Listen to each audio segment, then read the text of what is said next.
না ডিম লাগবে, না দই লাগবে, আর না তো আপনাকে ব্যাটারটা বেশিক্ষণ সেট হবার জন্য ছেড়ে দিতে হবে।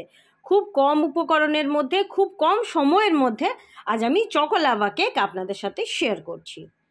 প্রথমে ব্রাউন চকলেট আর মিল্ক চকলেটটাকে পিস করে কেটে নেব।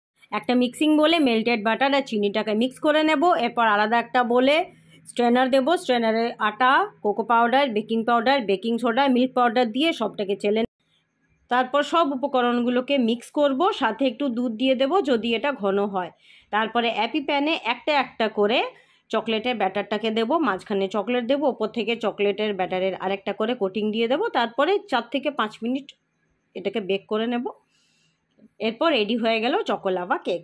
এটা বাচ্চাদের ভীষণ পছন্দ হবে, আপনাদেরও ভীষণ পছন্দ হবে, বয়স্ক লোকরাও এটাকে ভালোভাবে খেতে পারবে, যেহেতু এটা ভীষণ নরমও হবে।